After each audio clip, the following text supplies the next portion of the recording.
Hi everyone, welcome into another episode of Arsenal Fan Circle. Right now it's just me going solo, but hopefully I'll have a few guests joining me a little bit later throughout the show. I know that a few of you will be watching anyway, and we'll help. We'll in the join in the comments section.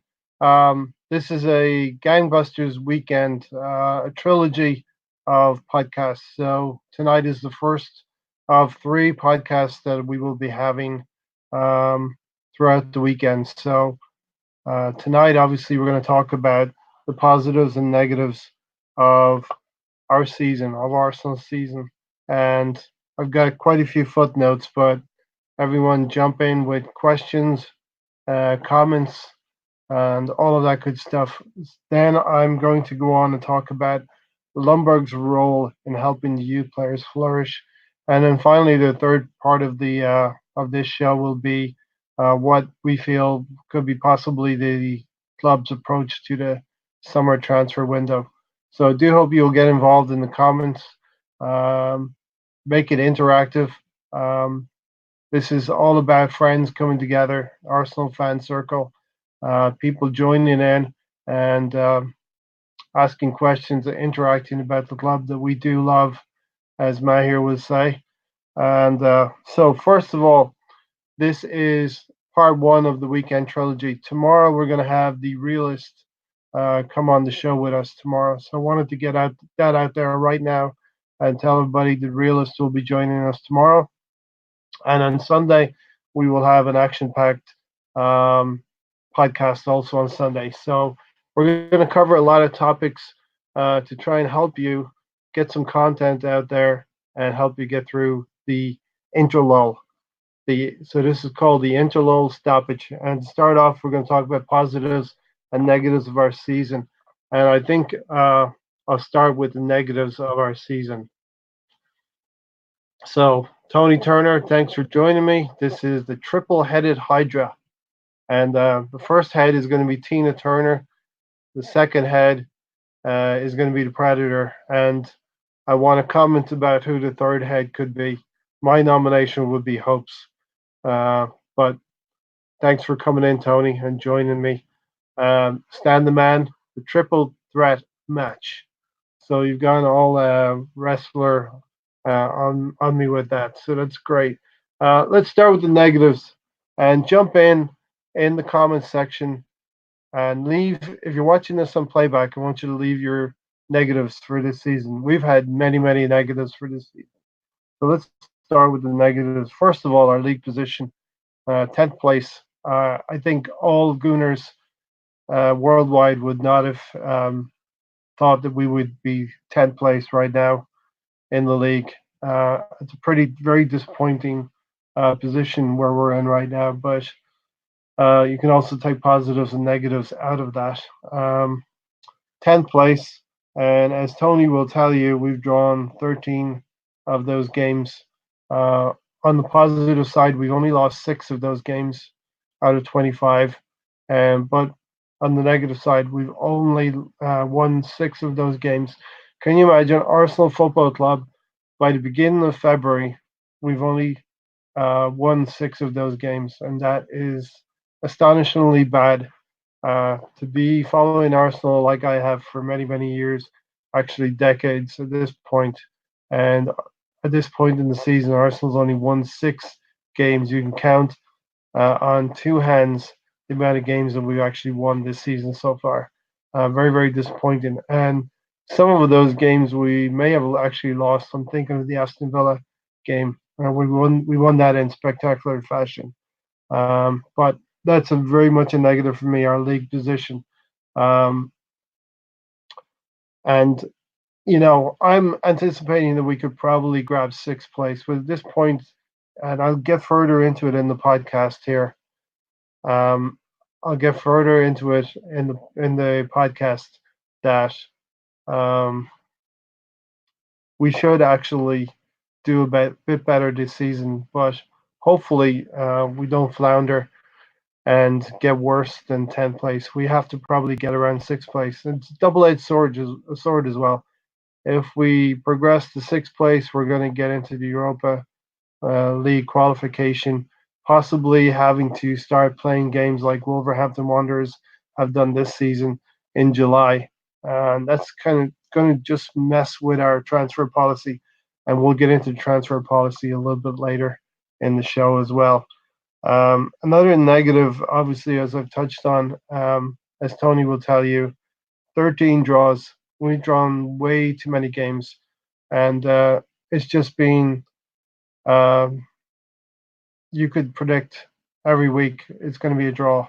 Now, a lot of those draws have been where we've come back and claimed a point where you would say that's a good point, like away to Chelsea, down one man and coming back 10 men against 11 with a great effort, with obviously Martinelli's probably goal of the month. We remember that one at Chelsea, and then obviously Bellerin scoring late on in the game. Another negative is we've been conceding too many goals. Our goal difference still in February is -2, and that is really, really something that's unprecedented with Arsenal Football Club. Um, Another negative for me is our defending. Both all defenders have been pretty bad this season, and our midfield has been pretty porous. Even lately, bringing Torreira back into his rightful position of defensive midfielder, a destroyer, he's been unable to shore up a lot of the goals, and he can't do it all by himself. Our midfield is very threadbare, and we're going to get into that as well. So that for me is a lot of the negatives. Our league position, of course, uh, too many draws.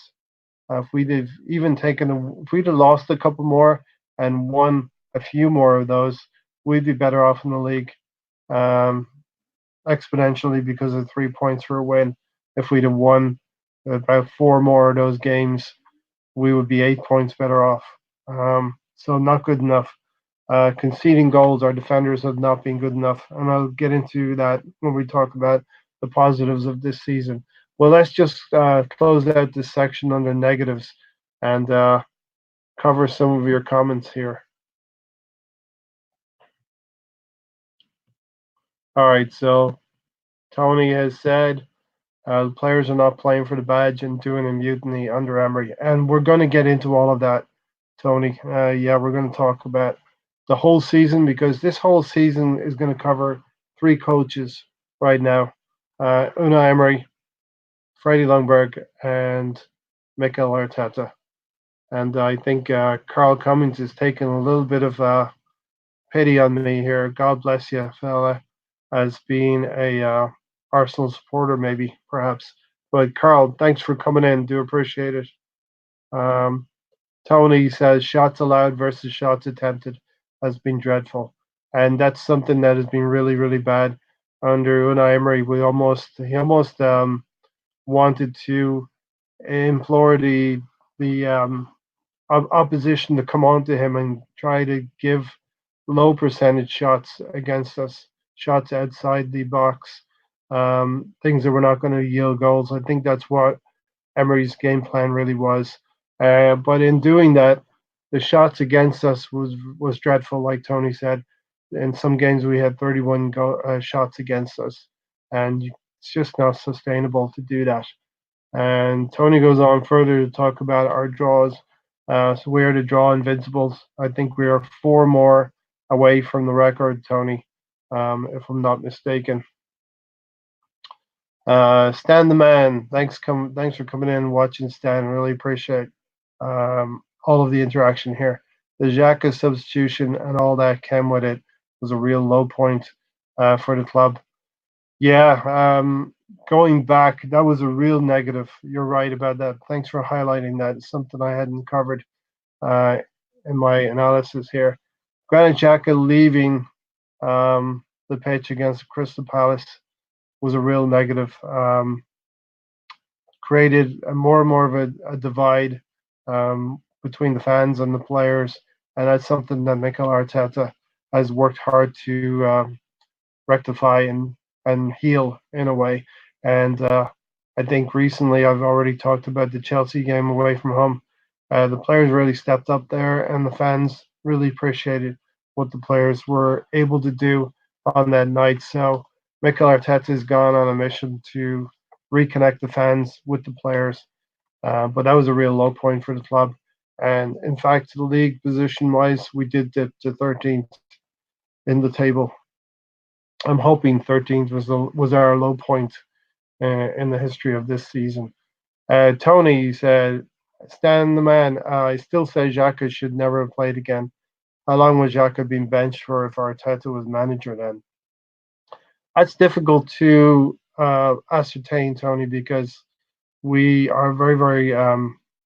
It's probably the area of our field we have the least amount of depth in is midfield. So it'll be very, very difficult to lose a player, no matter how badly he interacted with the fans in that manner. So, and Tony rightly tells me we've got four more to break our draw record, and surely we're going to do that. Surely we're going to attain that goal, Tony. We're going to easily get four more draws this season to hit that record. So now let's move to the positives of this season so far. Now, for me, I have quite a few footnotes here for positives. I think our advancement in the Europa League is a positive. We went through the group stages uh, quite decently. We did still falter a little bit toward the end, and luckily, I think we remained top of our group. Um, just very, very luckily, because we did in fact lose our last game, and it was Unai Emery's last game in charge of Arsenal. Also, FA Cup advancement under Mikel Arteta, we've won 3 games out of the 9, I think it is, and 2 of those wins have come against Leeds United at home, where Reece Nelson scored a goal very much like a Manchester City goal for me. But we did beat a very, very decent Leeds side at home in the third round, and more recently, we were able to get past Bournemouth 2-1 also. Somewhat coasting in that game, but Bournemouth were able to score a goal late on. But nevertheless, we advanced into the last 16, I think it is, um, where we have possibly a very, very good chance to get into the quarterfinal, where we're going to play. We're going to play Portsmouth in the last 16, and that's a very, very good chance of getting to a quarterfinal. Who knows what can happen in the FA Cup? And for me, that's a competition that I think we have most life in. We can possibly progress mostly in that competition. Now it's all going to be down to the luck of the draw, and I think that if I'm not mistaken, Manchester United play Chelsea as well. So that's going to be one of the bigger teams knocked out as well. So it's going to help us along. So for me, those are 2 positives: so Europa League and FA Cup advancement. Um, Another positive for me is Aubameyang's goals. Um, it's something that we've come to rely on. Aubameyang scoring a lot of goals for us. To date now, he's got 16 goals for us, and that is a goal every 139 minutes. Um, so Aubameyang has been the mainstay of our attack when other players have struggled, and of course we're gonna cover the other players as well a little bit later as well.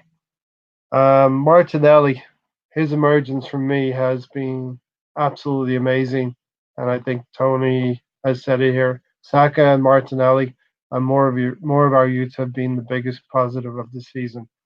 So Martinelli's emergence has been for me one of the best things this season, the brightest positive that we could have had. We could have done a lot better this season.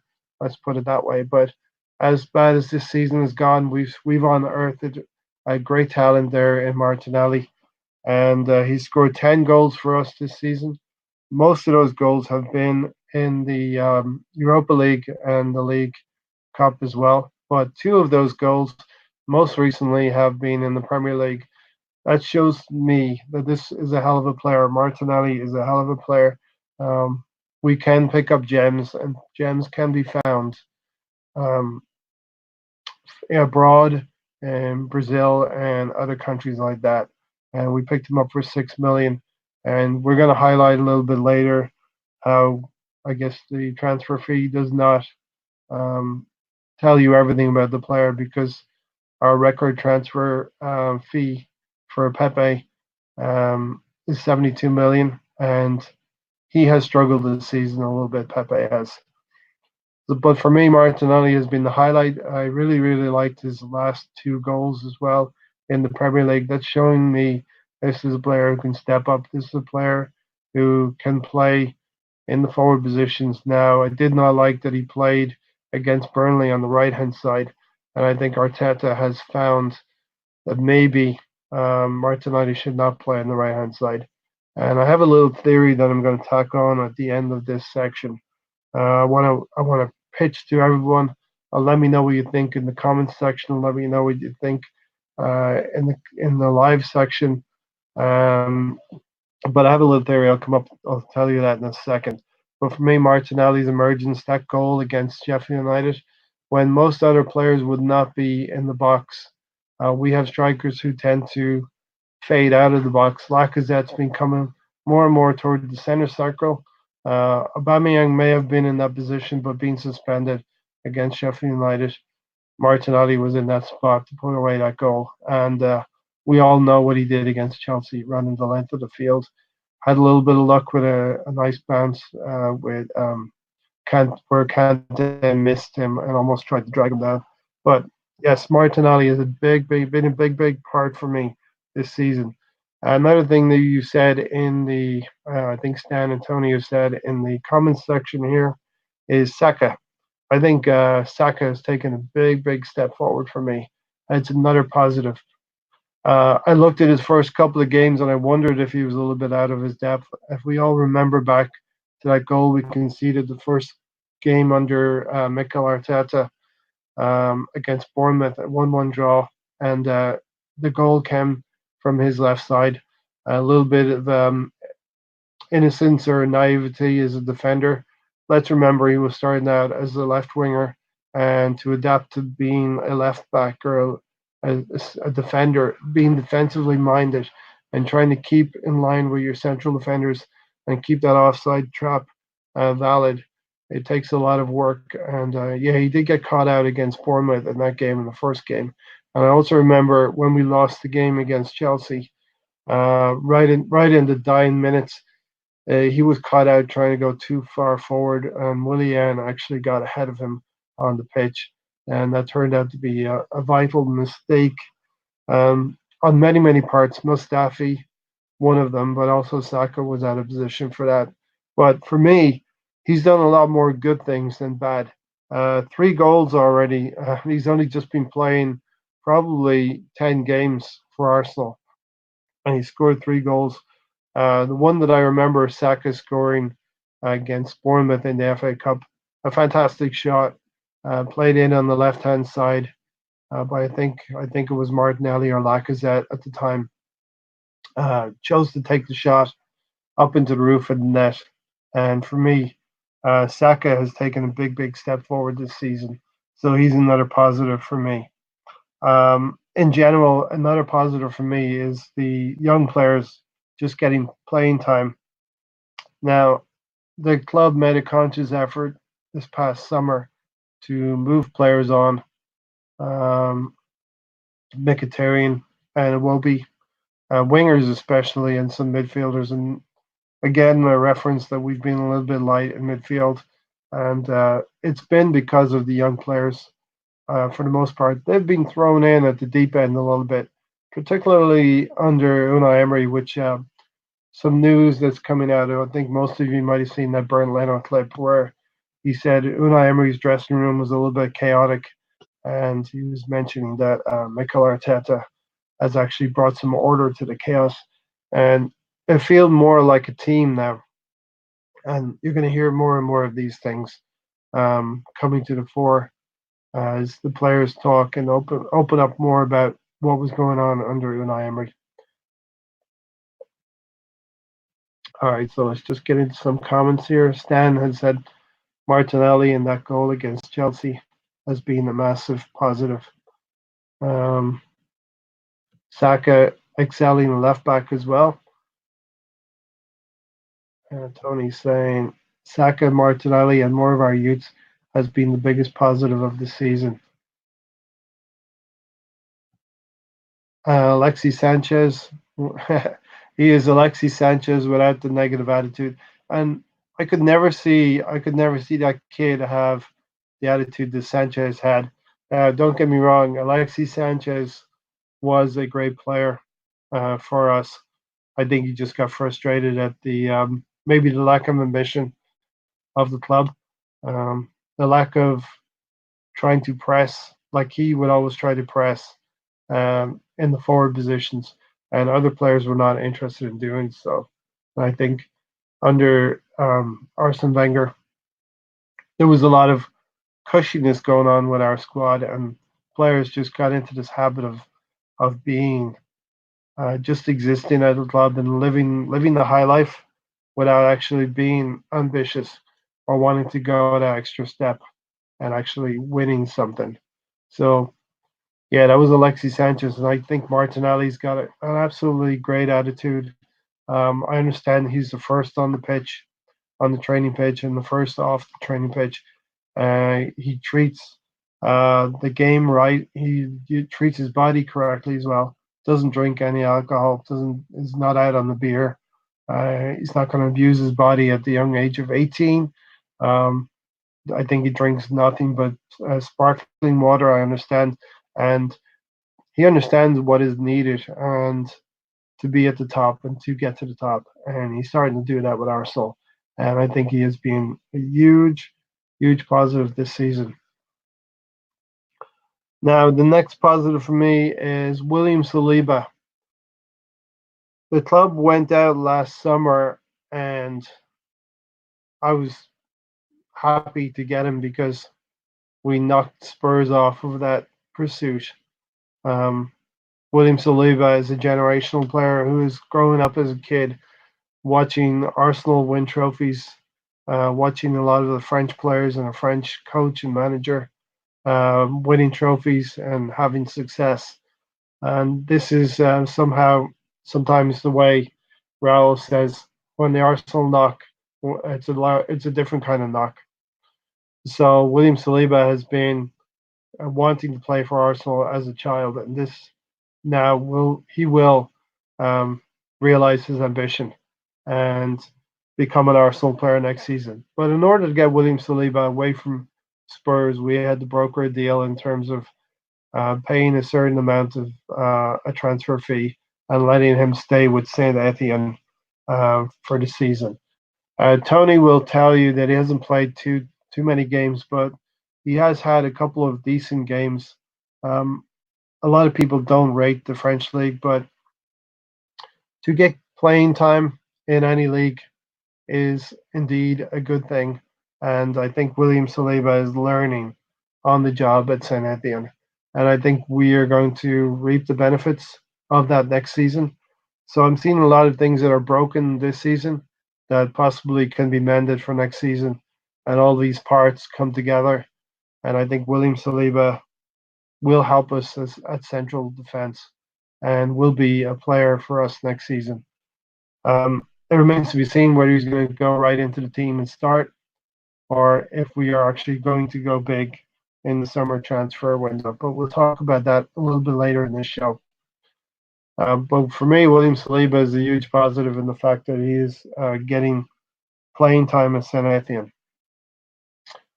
Tony said you don't drive off in your car before your teammates get to the dressing room after getting subbed off. Yep. And that doesn't help. He's talking about Alexis Sanchez. That does not help um, the spirit, the team spirit in the dressing room. And that's something that Mikel Arteta hopefully will identify the right kind of players as well, and has identified some of these players in Pablo Mari and Cedric Suarez that we just picked up in the January window. And of course, I'll get into that as well in the next section. Um, 6 league matches. That's how much William Saliba has played this season. And that's 6 league matches he might have got. He might have gotten that they're more than he might have gotten at Arsenal. If he'd have come to Arsenal, who knows how much game time he would have had. He has 10 starts in all competitions. And of course, some of that has been injury impacted. He did have a metatarsal injury as well, so he was out for a little bit.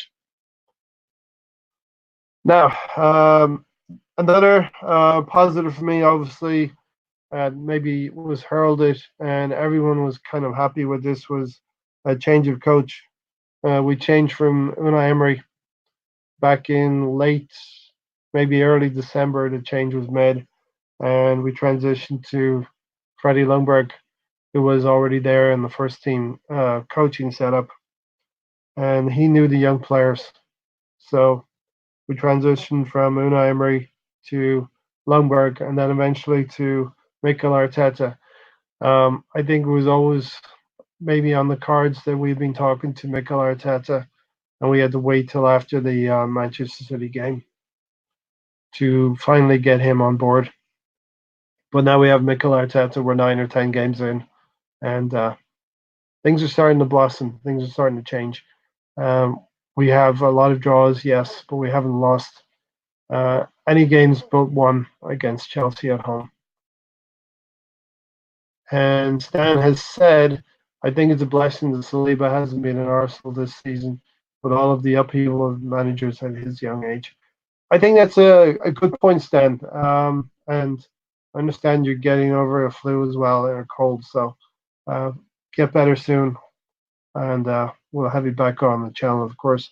But that's a great point. Upheaval of managers at his age, and as I'm going to go through some of the other players, we're talking about positives and negatives of this season. I'm going to touch on some of the other playing staff here. The upheaval that has gone on at Arsenal may have impacted some of those players, and we'll talk about those in a moment. But William Saliba has been, for the most part, stable at St Etienne.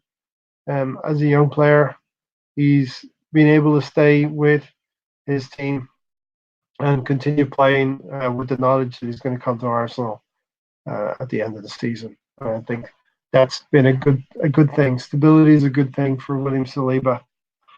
Um, so Stan has said, no, Tony says it has been hard on Willock and Guendouzi. I would like to recall Saliba for the final 5 months under Arteta. I think that might be a good thing, but I don't think it's going to be possible as well, Tony. Um, so some of the other players who've had a difficult season due to possibly change of coach, um, due to possibly injuries and lack of consistency.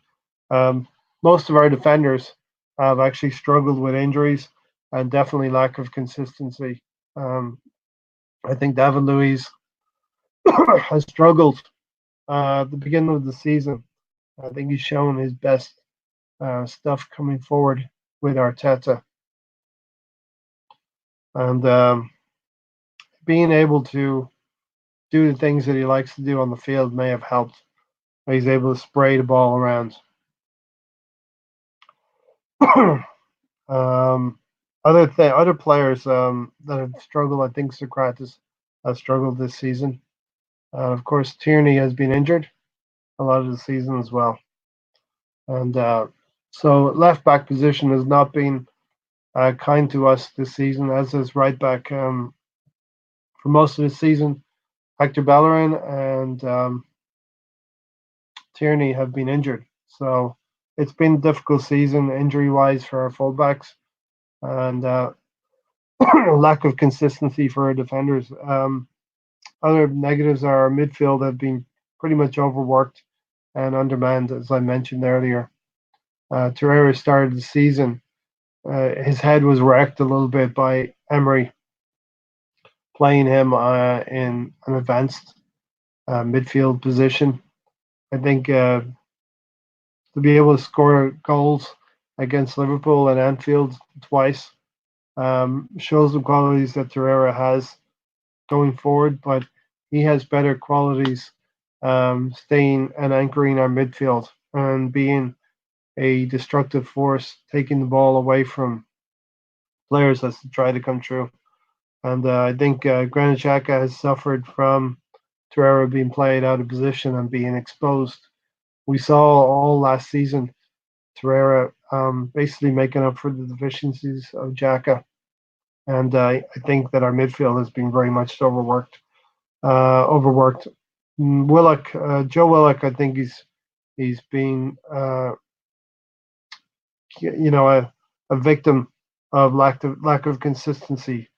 But he has chipped in with 4 goals, so some of the better stats from throughout the team, Joe Willock has supplied to us. 4 goals, and he scored a goal every 157 minutes, which is close to a goal every 2 games. There was a bit of a debate to be had whether we persevere with Joe Willock or not. I think that he's a player that we could possibly persevere with. And let me know in the comment section if we should experiment a little bit more in the league program. It looks like we're 10th right now. Are we going to get any better than 10th? Are we going to maybe hit 6th place? Let me know if Arteta should experiment a little bit more and how you feel about that in midfield in particular and in the forwards. And remember, I've got a poser to put to all of you very soon. That's going to make you think a lot. Now, so that's Joe Willock. I think Reece Nelson. Let's talk about just catch up on some comments here. So Tony said Holding has struggled more than anyone this season. That's been difficult for Holding, and I think a lot of us Arsenal fans have hoped that Rob Holding would be. I think we always think that a player is going to come and be our saviors. I definitely thought that getting Bellerin and Tierney fit would be our saviors to the season. We've been thinking Rob Holding is going to be our savior to the season, and it didn't quite happen for Rob Holding. And we're definitely thinking, some of us, that William Saliba could be our savior next season. I'm more of a believer that if you bring all of the pieces together, and this is a broken season, so why not experiment for the remainder of this league campaign? All minus that Liverpool game. We have to put our best team out for that Liverpool game. If they go unbeaten up until the Emirates game, that is going to be an amazing game to watch and to be at. But yeah, we always think that certain player is going to help us so much, but maybe it's we bring all the ingredients together. And Tony has said a very deep midfield line with Xhaka killed us the first 4 months.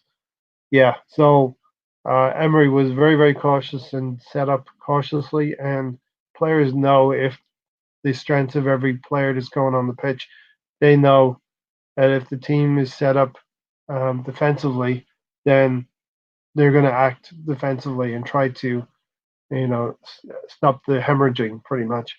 Stan has said Tony Turner, Hector, and Tierney have also had a stop-start season with no rhythm. So, do we count ourselves as being very, very unlucky this season, or do we?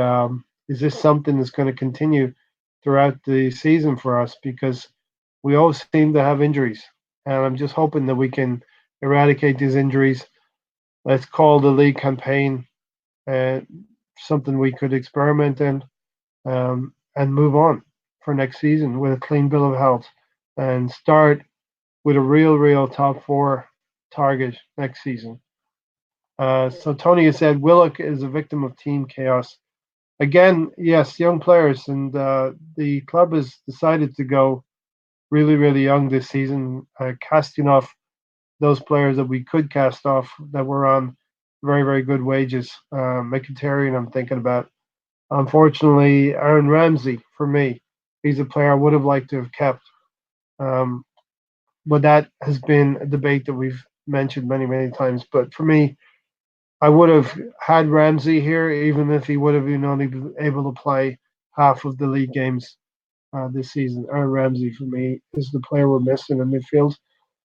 Tony Turner, I would experiment in league matches.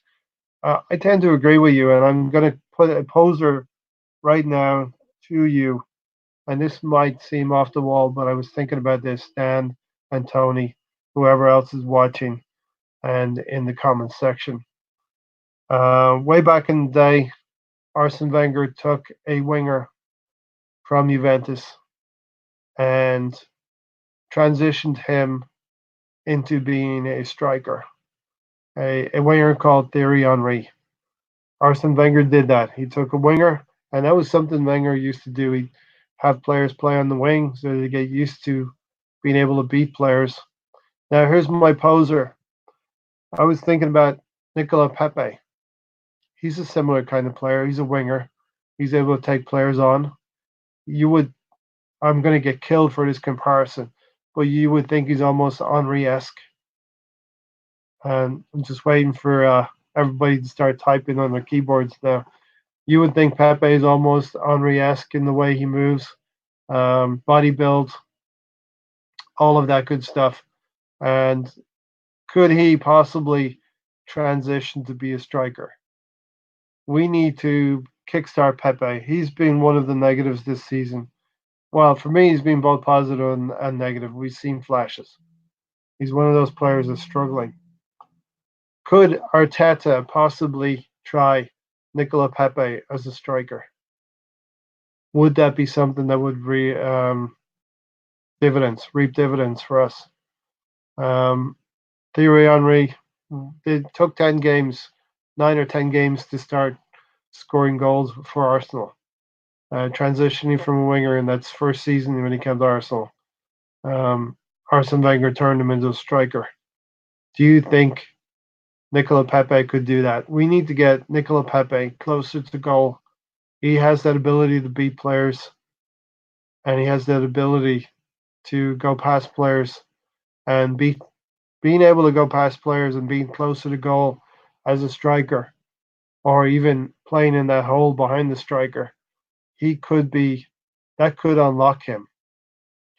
Uh, yes, you could be forgiven for laughing at me. Nicola Pepe compared to Henry, but only in the sense that Nicola Pepe could be converted from a winger to a striker. Let me know what you think about that. It was just something I was thinking about earlier. Now, to move on, Reese Nelson, he has had. Let's get into some of the comments here, see if anyone has talked about my theory about the new theory Henry, Pepe Henry. So Tony said one positive we skipped over was Chambers. He was dropping 7 out of 10s in multiple positions. That's a good point, Tony, and I'll address all these comments, and then while you let me know what you think about Pepe playing him closer to the goal. Don't stick him out on the right wing. Callum Chambers, for me, he was someone who I didn't think Unai Emery had faith in. Now, whether Emery changed his mind or whether injuries, suspensions, bad play in central defensive areas from David Luiz and Socrates forced Unai Emery to play Callum Chambers there. The fact is that Callum Chambers was putting in 7 out of 10 performances at consistency level that you have not seen from other defenders. So yes, it was one positive was Callum Chambers, but yet again injured. He was playing very consistently for me. And Glenn Kitely, thanks for coming in. Really appreciate you. I know can't imagine what time it is there in Kenya right now. Stan, Willock needs to eat more Weetabix for me. Too slight on the ball. And that's something maybe this season he's going to get the kinks out of his game, Stan, and come good. Tony, 442. Tina Turner says 442 Diamond with Alba and Pepe and Laka as Cam, central attacking midfielder. Yeah, I would love to see Alba and Pepe paired together as a central striking partnership. Something we're not going to see maybe in this modern game right now, but. And Glenn says, I don't know about the Henry comparison. Crying, laughing emoji, but I'm all for trying something new. Let's experiment. And this is my point, Glenn. Tony, Stan, everyone else watching or in the comments section. Arteta shoehorned Lacazette into the lineup in the last game, putting Martinelli in possibly one of the worst areas of the field for him. He was lost on the right hand side. Martinelli is not a player who can play on the right hand side of our forward attacking trio. He can play centrally, and he might actually be one of our most natural strikers, along with Aubameyang centrally, and he can play left wing. So if Arteta was willing to, I don't know if he was willing to try Martinelli on the right hand side, but he was definitely willing to do that in order to shoehorn Lacazette into the team. Then why can't we try it against some league games um, for Pepe and get him closer to goal? Now, yeah, I was putting myself out there with the Henri comparison, but I hope you all understand that his body build is similar to Henri. He has the skills that are similar to Henri. So I'm just thinking maybe, just maybe, he could do something. Not going to say he's going to be Arsenal's best player ever. You know what I mean? So Stan says I think Pepe has been tried there in the past for Angers and Lille, but it didn't take. But maybe Arteta can do a Wenger on him. And that's the thing. Pepe started out as a striker and found his best position at Lille as an inside right player, playing counter-attacking football. Our midfield's not set up for him right now, and that's the reason why he's struggling. We don't have players that are able to feed him, and we're going to get into players that are able to feed other players into the box. And talking about other players who are definitely negatives this season, and so I got a few more players to talk about who have been negatives this season. As Stan says, "Hey Glenn," um, Glenn says he would try Pepe as number 10. We have enough strikers. I would like to see Pepe paired with Aubameyang. Made my day a bit harder earlier, so Stan may have made Glenn's day a bit harder. 4-4-2 Diamond with Pepe as right-sided striker or central attacking midfielder is worth the go for me. Alba and Pepe are strikers, and Laka, a central attacking midfield, would be my first experiment.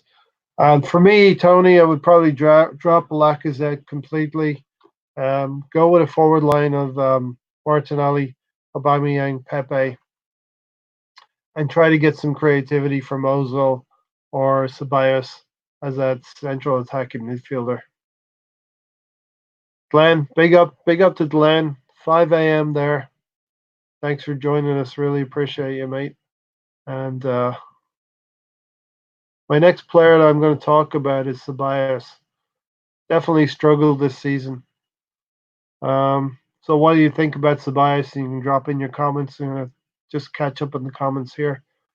Tony said, look where Laka has been playing under Arteta. He has been playing as a central midfielder. And Laka or Pepe as central attacking midfielder would just be the same as our current number 10. Yeah, too static in space. And when we get into the transfer section, it's probably an area of the field we want to look at as well. Instead, drop the 10 role and have 2 8s with a defensive midfielder. Yeah, agree with that. I think the 10 role is very much in the past now, Stan. We do have a 10. He's the highest earner at the club, and that's a tricky situation for the club as a whole to possibly transition from an Arsene Wenger and Ivan Gazidis nightmare. Blaine says, Stan, you never know till you try. We've seen players converted to different positions. How about play Laka as a 10 for 2 games and let's see how it goes. Can't be worse than Ozil. And I think you're saying let's try it in the league, right? Is the league the place to experiment at this point? Or would you maybe mix up a team for the FA Cup or the Europa League and see how that works um, in terms of trying to find our best players for next season? That's what we're doing. We're trying to find their best blend of players for next season, I'm sure Mikel Arteta has a lot of views in terms of how he's going to make midfield work. So for me, midfield is probably the biggest problem area for us. And of course, in my opinion, I think we need a central defender. So Tony said, Stan, I've been calling for that all season. Torreira, Chambers, or Luis should have been central defensive midfield with Guendouzi, Willock, and Ceballos. So for me, Ceballos has struggled. Obviously, a lot of it has been injury plagued. He had that one solitary great game against Burnley. We were all shouting, "Give him a give him a contract, give him a contract." Ceballos, we want Ceballos, but he has flattered to deceive since. I'm not sure if Mikel Arteta believes in him. He did come on in the FA Cup game against Bournemouth for 20 minutes, and hopefully he's going to be a big part of this trip to Dubai and recuperate there and get part of the training camp and come back and be refreshed, ready to go for the second half of the season because he surely wants to join the Spanish setup for the Euro 2020. Stan the man, Laka doesn't have the passing skills to play 10. I would agree with that, Stan. We're going to talk about Lacazette very soon. So sharpen your pens. We pretty much talked about Pepe. My notes I've got Lacazette plus Ozil plus Pepe have been the most disappointing trio for me this season. A lot of people might want to put Xhaka in there. Tony Turner, Glenn Kiley, we have nothing to lose in trying Laka as central attacking midfielder in the league. I think that's nothing to lose, Tony. Let's try it. Arteta needs to play mad scientist in the league. Not only in midfield, Tony, he's got to try his strikers as well. And who knows? Tony and I differ on this. I think Pablo Mari might actually come into the starting one of the central defensive positions soon. Tony, I know you think that Pablo Mari is there for squad depth only. So Ceballos has been Dennis Suarez, Mark II. Yes, that's true. Quite true. Lacazette. So for me, Lacazette is this striker who has struggled. Um, he's never actually gotten to 20 goals this season. So he's been that striker that would get you into the teens in terms of goals. And Tony is that. I only see Murray if we go with three centre backs. Okay. So Lacazette has only gotten into teens. He's the kind of player who is very, very technically gifted inside the box, inside that deadly 6 yard box, 10 yards from goal. He can get the ball out of his feet really quick and get a shot off. He has struggled because the team has struggled. He's been coming out of the penalty box and not being where he needs to be. He's not in his wheelhouse right now. So Lacazette is struggling. He's the type of player who needs the creative midfield to pass the ball down the channels right into his path where he can get a quick shot away. And so Lacazette has definitely struggled that way. And I think it's a product of not having creativity in midfield. And so that's where we see Lacazette right now. For me, I think we should drop Lacazette and start to, give him a rest and give him 20 minutes when you take Aubameyang off. Take Aubameyang off and make Lacazette your central striker, your central point of attack, and make him try to generate some chances for Lacazette and bring him into the game gradually. I think starting him from the start has been a problem with Lacazette. Low on confidence, but he does have that technical ability. Get Martinelli around them, get Pepe around them, get some creativity in midfield, and bring balls down the channels for Lacazette to flourish again. I think once Ceballos is not playing well and once Ozil is not playing well, Lacazette is going to struggle, and we're starting to see that. Ozil has been disappointing for me. He's the As Stan may know, he's been the king of pre-assists. So that's the pass before the assist, which generally doesn't get picked up on the stats. A lot of people will go look at Ozil's stats. They want to defend him, and some of the stats that he creates are actually corners. Now you can call them as being offensive stats, nonetheless, but they are what I call soft stats. So Stan has said Tobias has done nothing at this point to warrant spending upwards of 40 million. Agree with that? Absolutely nothing, unless you're counting 40 million one game at Burnley. We don't have the midfield to get the ball up to him. I think we're talking about Lacazette. GK, thanks for coming in tonight. Really, really appreciate you. If you're new around here, hit that sub button, bell notification, and hit the like button, please. Okay, so GK said, "Stop it, Ray."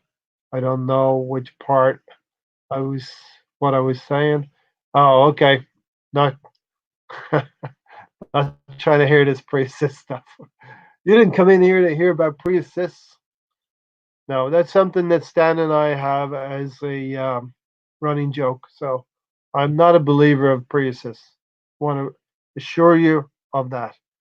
And Tony has backed me up in saying hockey assists only account in Canada. So Stan has said Mari's performances till the end of the season will determine if we go large for Upper Meccano or Titi in the summer. I hope we go large, irrespective. But I also hope that Mari's performances are good. I did hear from a couple of Flamengo supporters, and they have said some good things about them. They've been in the comments section, so check back on that. They've said some good things about him. So thanks for coming in, GK again. Not trying to hear this pre-assist stuff. Okay. Our midfield definitely needs major surgery, but the forwards as well, lack runners.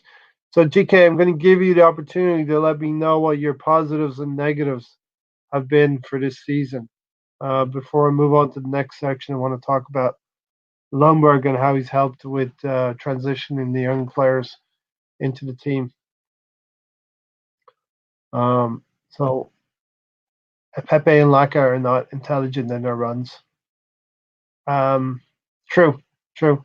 I think Pepe is a player that you need to feed into his feet, and he likes to take on players. And GK, I'm just going to put this theory out again that I put it out earlier in the podcast and see what you think about it. Arsene Wenger converted a winger called Thierry Henry into a striker.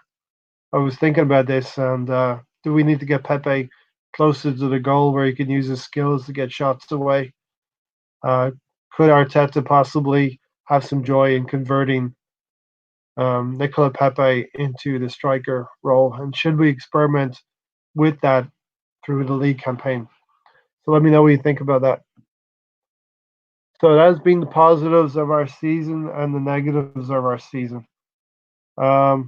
The team is not set up to Lacazette's strengths. The team is not set up to Pepe's strengths right now.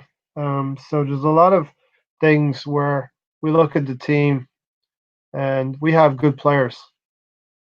We have some very good players, but they're all playing as individuals. And I think we saw Bernd Leno talk about how the dressing room was not united under Unai Emery. They were a collection of players. And I think Mikel Arteta is going through the long process of trying to figure out what is needed to make all of these good players play well.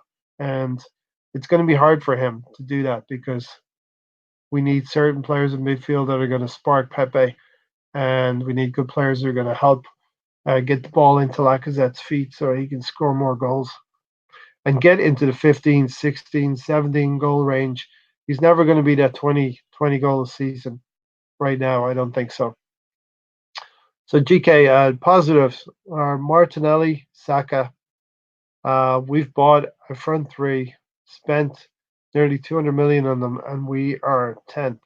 Arteta, I believe, will come good, as showing he can make fans change minds about Xhaka.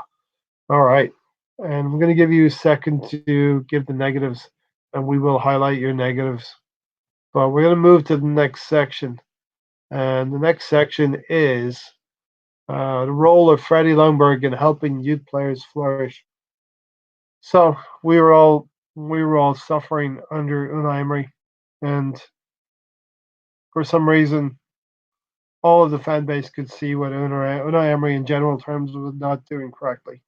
Playing Torreira out of position, um, playing too defensively, bringing players into the team who were not um, going to give us enough attacking prowess, and basically telling teams to come on, come on us and take shots and all of that good stuff. Well, it was in the end it was unsustainable, even when most of us lauded Tierney and Bellerin. Well, I was one of them. I was one of them who hoped Tierney and Bellerin coming into the side would help spark the team into greater things. Um, in some ways, the Europa League and the League Cup, where we were playing the younger players, was more successful for us. The younger players were starting to outperform the older players. Unai Emery was playing two teams every week.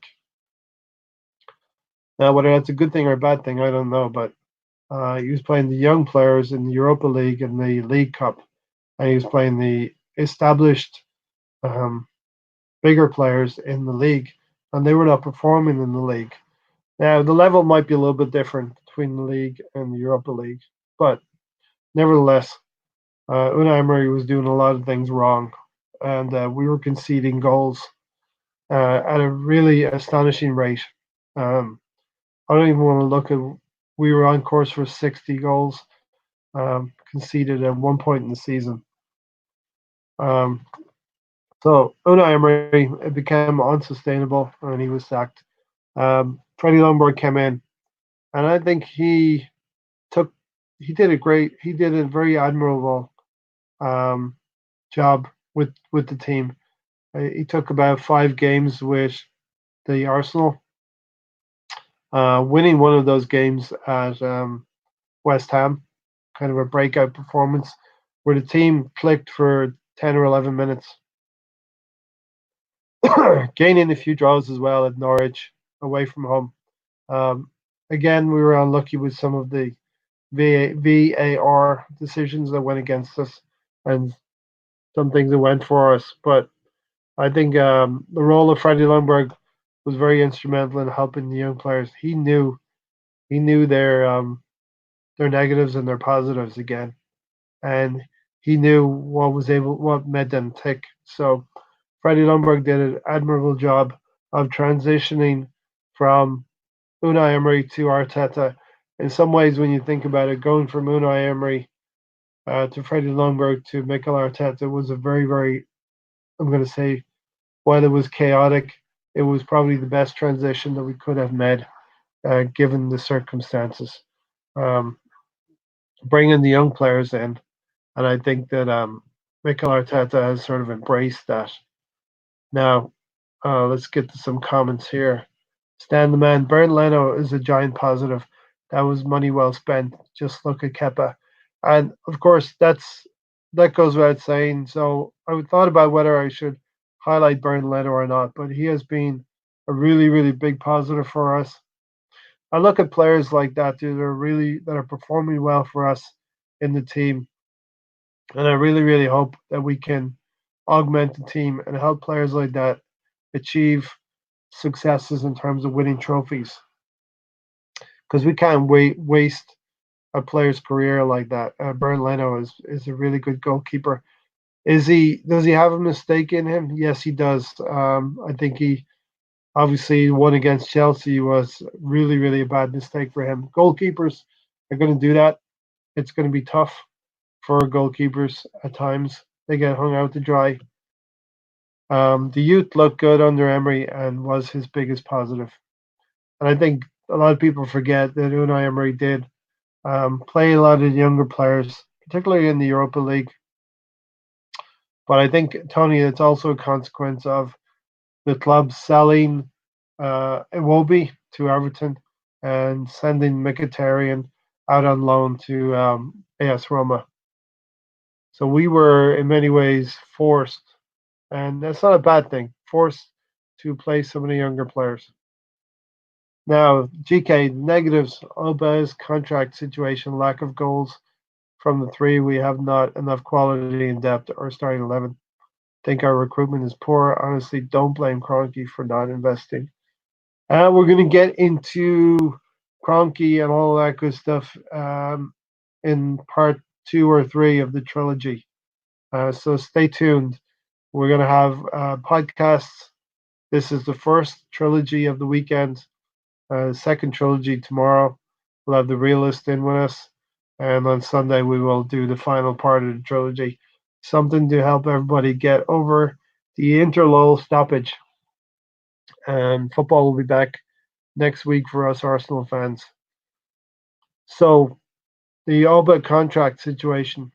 For me, definitely, if he doesn't sign the contract, we have to sell him. We have to sell him to the highest bidder. And in terms of being sustainable, sell him, get a huge amount of money, sell a few more players, get some more money, and the problem then is to identify the correct players, something that Arsenal has struggled with. Those first 3 Europa League matches were some of our brightest games of the season. Okay, so we cover that. GK, thanks. Tony Turner, Leno is a hell of a shot stopper. I'm just not sure he commands the defense enough. And I think that's some defects in his game. He's not as commanding in the box that he needs to be, Tony. But as soon as Emery got his mitts into the kids and the French players, they got infected. That's true. That's true. They did get infected.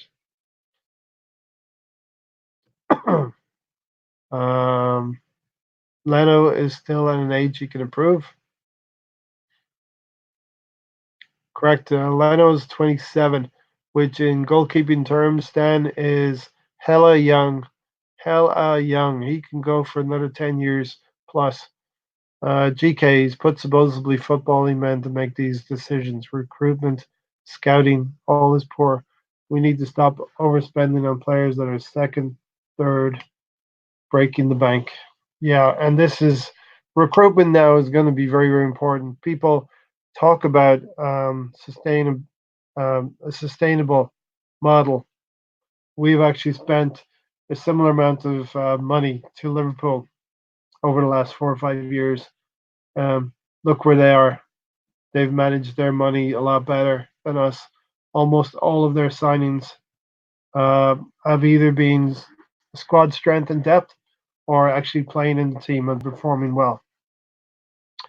Tony Turner, Stan the man, not going to judge him yet on commanding the defense with his age and the centre backs we have. And I think that is talking about Leno. Yeah. Winter break is so close to the next international break. So, yeah, Tony, I think we're going to have maybe 3 or 4 games and then we're back to the international break. The next games coming up are Newcastle away from home. No, Newcastle at home. And then we play Olympiacos in the first leg. That's probably away from home. And then we have Everton at home. So 2 league games in succession at home. And then we play Olympiacos back at home. And that will encompass the Europa League plus 2 league games is our next 4 games. So fingers crossed we can get a majority of wins there. Stan said, I was absolutely gutted when Chesney left. But Leno has really eased that pain. Could be our keeper for the next 10 years. What we need to do, Stan, is obviously be successful, have a successful team, and that will make it more difficult for teams to come and try and take Leno from us. It's a symbiotic thing. The player wants to know that the club is being ambitious and wants to go forward, and the player wants to know that as well. This is the club. So Ozil and Mickey is 530,000 off the books. Surely Ozil's going to move on in the summertime as well, and we'll find a home for Mkhitaryan. So the specter of Ivan, the evil Ivan, will have gone finally. It will have taken a number of years for that to happen, but the specter of Ivan and even the things that Arsene Wenger did toward the end of his tenure will have been cast. So GK is saying the same thing. These men and the last regime haven't made a difference from moving from Gazidis, Wenger, etc., to Raul Vinay and whoever else came in is still mismanaging funds. To a large degree, that's correct. I think our record signing Pepe, 72 million. I think that money could be well spent. He's going to need to settle a little bit better, but also we need the midfield players that are going to feed him the ball quicker. We need to find a way to get him closer to the goal and be more effective, because if he's isolated out on the wing, defenders have kind of caught on to him and are sort of ushering him out to the sidelines right now. So let me know what you think about Ljungberg as well and his role in transitioning the young players through. I think he has done a very, very good job in doing that. Tony has said Leno could use Jens Lehmann coming back in the coach again. I wonder if Jens Lehmann could come back in. Arteta would Arteta have that? Does he know him well enough to do that? GK said, "Look at what Barca and Madrid do. They just aren't signing any and every player every season. If there's not a player in Europe they think aren't worth the fee, they go scout in South America and sign them." I know that Barcelona are definitely looking at Aubameyang very, very strongly, and I just wonder if Aubameyang's playing that game as well, not wanting to sign his contract, and it could be a win-win situation for both parties. We get a huge transfer fee because Barcelona tend to pay over the odds a little bit for their players, and he is he is just about in his prime still. 31 years old. Aubameyang could still score goals for at least a couple more seasons. Build him up into a class player, says GK. And I think that's another positive with Edu being Martinelli was a gem and Murray, we don't know, but could turn out a gem as well. I have high hopes for Murray. I think he could develop into a decent defender. He's going to have to think about this now. He's going to have to develop as a central defender because in South America, a lot of football is played to feet. So he doesn't have a lot of crosses coming into the box. And I think that Pablo Mari is going to have to deal with crosses coming into the box.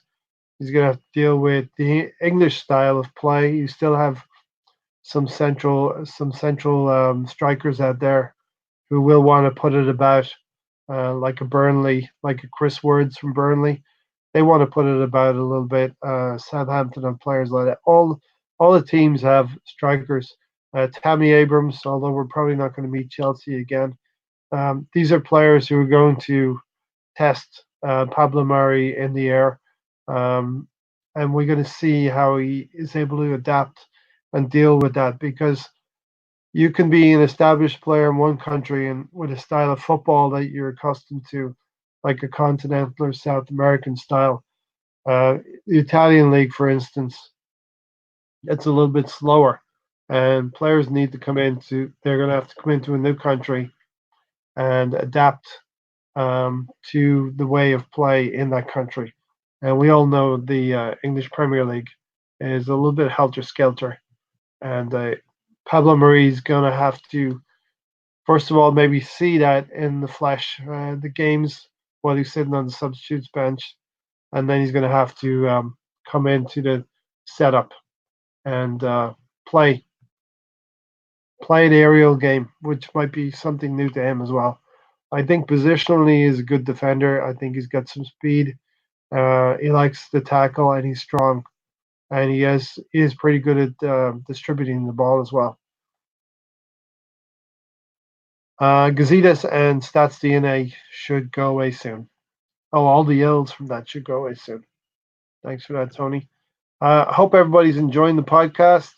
Was I wasn't I wanted to do like a blockbuster weekend, and this is the first episode of the weekend, and we're gonna wrap it up in the next 5 or 10 minutes. But do appreciate everyone coming in. GK, you're new around here, so thanks for coming in. I appreciate it. Everyone watching on the playback, hope you're enjoying it. Tomorrow we're gonna have the Arsenal's realist joining the panel as well, and we're going to talk about more topics. Let me know in the comments section down below what topics would you like us to address. What topics would you like us to talk about? So, GK again, that's where I think that's where we're a lack of intelligent running in him, a lack of have made the likes of Ozil look poor. Right, so you're thinking Pepe and Lacazette are making poor runs that makes Ozil look poor. I think there's something to that. The whole team becomes static when you don't believe the ball is going to come to you. The whole team can become static that way. Run less and less runs come, especially from established players from Lacazette. You're seeing a little bit more energy from Martinelli and maybe Pepe as well. Centre back, box to box, and creative midfielder are three main targets. So yeah, let's put that banner up and let's talk about our club's approach to summer window. And let me know what you think the club's approach to the summer window should be. I think that Tony has said we need a centre back, we need a box to box midfielder, and a creative midfielder. So that's a complete overhaul of midfield, which I think is needed. Um,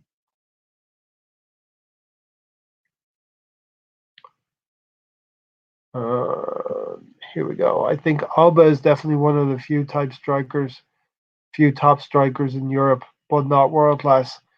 I know you're thinking, GK, that uh, the text correct really messes you up sometimes, but I'm actually getting pretty good at translating what people are trying to say and their points that they're trying to put across. I know. Shout out to Boots TX as well. I know he's been on podcast before. I wanted to shout out to him.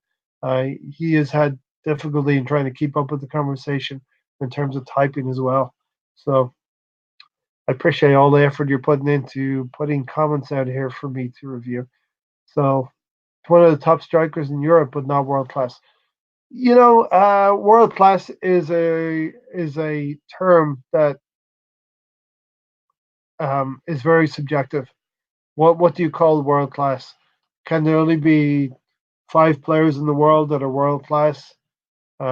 Is that group bigger? Could it be 30 players in the world that are world class?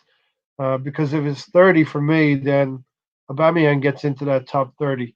If it's 20, he gets into the top 20. You know what I mean. So world class is a term we nobody really knows what world class is. Um, for me, I find it difficult to class it. He is a top striker. V is currently doing color commentary for the German league. So who is the V? Oh, Jens Lehmann. Oh, okay. Jens Lehmann is doing color commentary. So Tony said, hopefully Stan and I feel better tomorrow. And Stan, if you want to come on, you're more than welcome. You want to put the Lucador on the Arsenal Realist. It will definitely be a very colorful show. Want to say this right now. Anyone who does want to come on the podcast, DM me on Twitter at Arsenal Circle. Let me know. You can come on a podcast. Also, message Mahir on Facebook at Gunded News. So Mahir, Gunded News on Facebook. Message him if you want to come on a podcast. So Stan, definitely welcome to come on if you're feeling good. Penny Pinch and Stan won't invest with no European football. And we're going to get to that later in the trilogy, second or third episode, Tony. It is a big, big topic, and I don't want to be waffling on by myself for more minutes and um, making my throat really dry here. And Stan would really, really kill my throat. So GK said, I don't think the Euros matter if the club haven't already established a player they want before the window. We're doomed. This club is also always dwelling in the window, haggling. Yeah, down in the bargain basement, GK. Definitely with the Euros coming, um, our business needs to get done quickly. We need to identify players that we want to go after. I really hope that the work is being done right now, and we're in contact with these players and saying the minute their season ends, and the minute our season ends, that we are talking to these players and getting two or three players that we need. Two midfielders, one central defender would do for me, definitely. Uh, but Stan is a bigger subject. World class ability, haven't seen it from Alba. I've seen it from Titi, Suarez, Aguero, Mbappe. And definitely all of these players probably have a little bit more to their game than Aubameyang does. Aubameyang is a pure finisher. He is simply getting in the box and finishing chances. Simply having the ability to win games on your own. Yeah, when it matters. And he did that. Aubameyang did that one time, a couple of times this season. Let's not forget, he did score against Burnley in a great, great goal that if Messi had scored, people would be talking about. And let's not forget the free kick against Aston Villa. Now, does he do it every week? No, doesn't do it every week, but he is a great goal scorer. World class, maybe not. I'll give the Lucador a shout later and see if he's around for tomorrow. Okay, nice one. Stan, what does your sauce say? Arteta said he wants it done before the Euros, and I really, really hope that's the case as well. We need to get our business done. So, Stan, you're gonna have to bring the sauce for tomorrow. Let me know if you want to come on. Definitely, we can make that happen. If anyone's watching, they want to come on the podcast. Like I said, do join us. Do join us. DM me at Arsenal Circle. We will make it happen. So that was part one of the weekend trilogy. Like I said, tomorrow we're going to have the Arsenal Realist. Um, do stop by tomorrow. It's going to be, let me get the times right now. It's going to be 7 p.m. UK time. Um, 7 p.m. UK time. Do join us then. Um, GK said, that's Aston Villa, Burnley. What about the chance he missed that Burnley should have had a hat trick? Yeah, completely agree with you, GK. We talked about that on the last podcast when we reviewed the Burnley game. For me, I think he was feeling the effects of being out for 3 games um, with that suspension that he had for the red card, which I might add, we've seen many, many other tackles like that go through VAR and just being given yellow cards. So, yet again, another reason for Arsenal fans to feel hard done by this season. And maybe VAR could be a topic we want to talk about. Let me know in the comments section uh, what you might want to talk about. If you throw out some topics for us to talk about. I do have more topics to talk about for the second and third installment of the trilogy. But do let me know if you the want us the panel to talk about anything for the next two episodes. So Tony said, especially with the end of the window, push back until September. We need to get the business done quickly. Completely agree with that, Tony. Listen, I want to thank everyone for coming in, watching me, all by my lonesome, all by myself. Yep, I'm going to sing for a little bit. No, really, really do appreciate everyone coming in and joining us, watching tonight. Do join us tomorrow. Like I said, the Arsenal Realists coming in. And on Sunday, we're going to have another show as well. GK said Aguero has been missing chances constantly and put the team last few seasons. And when he comes back in the team, he scores. He's not effective. Yep, I it's very much a very difficult thing when we are relying on one striker. We have Martinelli who stepped up. He scored 10 goals this season, but look at Lacazette, look at Pepe, look at Ozil, other parts of our midfield, and they are not doing the business for us. And that's one big reason why we are in 10th place. And GK, take care, everyone. Good night. Be safe. Do join us tomorrow, 7 p.m. UK time. Whatever time that is in your time zone, be sure to be there or be square, as they say. And damn, Tina Turner let you down. Well, Tina Turner will have his time to have an appearance. Don't worry about that. Want to shout out to everyone who has been in the chats. Tony Turner, Stan, thanks for coming in. I know you're sick. GK, thanks for coming in. And anyone else? Anyone else watching on playback? Really, really appreciate you viewing this. You've been listening to me for 1 hour and 22 minutes, and it's time to end the show. I will see you tomorrow, where I guarantee you I will not be speaking for a full hour and 22 minutes. And some other people will be here to share the load and really, really enjoyed this podcast all by myself, talking with some friends in the chat section. And really want to thank everyone who has subscribed to the channel. Don't say it enough, but really, really appreciate all of you. You're all friends of the channel. Um, really glad that you make this part of your routine. You stop in, watch a little bit or all of it. Hit the like button if you like the show.